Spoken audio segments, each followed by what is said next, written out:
This is something that we've talked about previously, and it's something that interests me. I feel like on the internet, when you get to a certain size, or not just the internet, but anywhere in life, to a point where people are looking up at you, that you get haters. But I feel like you're a guy that there's nothing to hate about because you're just a dude making a show that everybody loves. So my question, do you have haters? Yeah, I mean, I think that as it's gotten more popular, like weirder things happen, and like the my mentions do get weird, and like it isn't as fun anymore. When it first starts and you're putting these things out, everybody is kind of rallying to it because they're fans of it and they want it, and you're fun to root for when you don't have shit. Yeah. Like people root for you. But then I do think that like it's gotten to a point where I used to like going into the message boards and reading it, or like going into the comments, and now I don't. Like I don't look, because you never know when you're just going to get smacked upside the head with something that just makes whatever. Like I'm human. So it's like, but that's my fault for like going into that and, trying to figure that all out.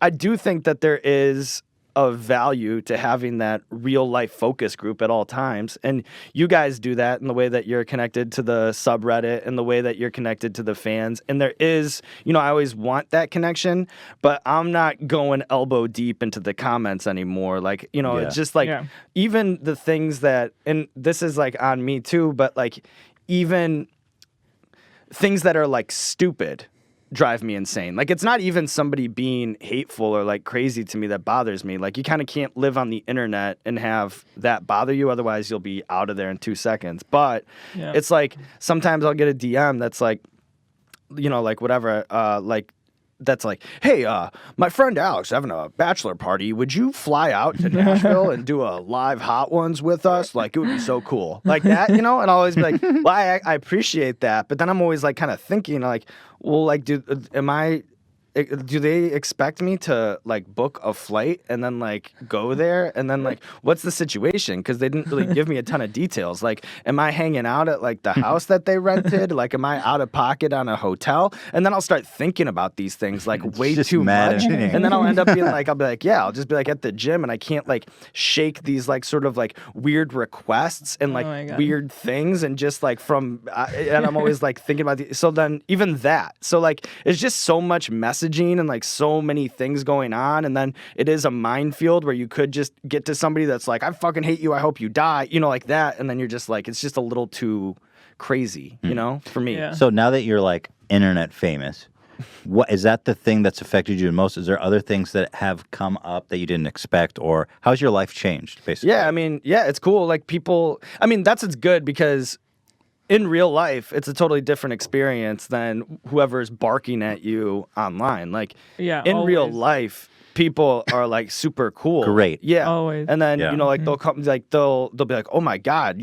Sean. And that to me is like greatest. The fucking best. It's the best. And you'll see people like light up or like double take. And I'll be like, that's somebody you can that's always like, tell, right? When they recognize I'll be like, you. that's somebody who's watched a bunch of Hot Ones, and then they fuck with the show, and then they like see, and then like if they ask about the show or they have a question, like that to me is like the coolest thing. So it is such a positive experience in real life. And then like, like maybe the door guy does recognize you at the club. Like maybe, like you are at a restaurant. Like earlier today I was having brunch and they're like, oh, this is like from the kitchen from Roy Choi. Like when I was like, like commissary is like, oh my God, this is so nice to have like the salmon toast. Like these whole, like these things that happen that are just amazing. Like even tonight I want to go see like Chris D'Elia and Coco at the Comedy Store, and so like I'm like like in the DMs with Chris, like, hey, can you hook something up, like all those things like are amazing. Like that is like, even if the paycheck ain't there, like even if like the other things aren't there, maybe you're feeling like shit or like whatever, like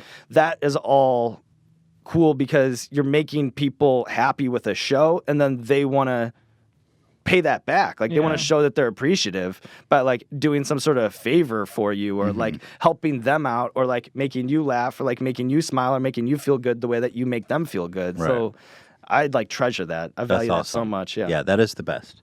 I think that true, genuine fans on the streets are always great. It's so nice that it's hard to understand that it's real and like really take it in, because it's like, it's amazing. it's too much. Like, Exactly. And then so that too like kind of cancels out. So then you're like, well, if I can just focus on the video and the interview and just making the next one and kind of live in the real world a little bit more than like diving into internet and the chatter and like all that, then it's probably just a healthier way to live your life on a mental health level, on Definitely. every level. And so I've been more and more inching towards that sort of thing, but I don't want to lose that connection. Like I care about like what fans are saying in the comments. I care about like what people in like a discussion thread or whatever are like thinking about the show, and I don't want to like lose that connection at all. So I guess I would say I'm peripherally aware. Yeah. I touch it, but I'm not like doing a cannonball into that pool. I anymore. would say the same thing. Yeah. Like, I feel like we generally always know what people think. Yeah. And when you go in and try to like get it, it's just depressing Right. a lot of times. But it's like, you get the idea. Right. You don't need somebody to like shit in your face. You get it. I understand what you think, and usually I agree. Right. Yeah, too, because know. like, it's not everyone's a hater either, Yeah, like there's constructive. yeah, criticism. so and I think that like once you start thinking that way, that's not a good thing either. So, it's maybe good to get knocked down a peg, and the fact that everyone can tell you what they think all the time, is maybe somewhat helpful in balance that. act. Yeah, it kind of keeps you Yeah. keeps you on the track.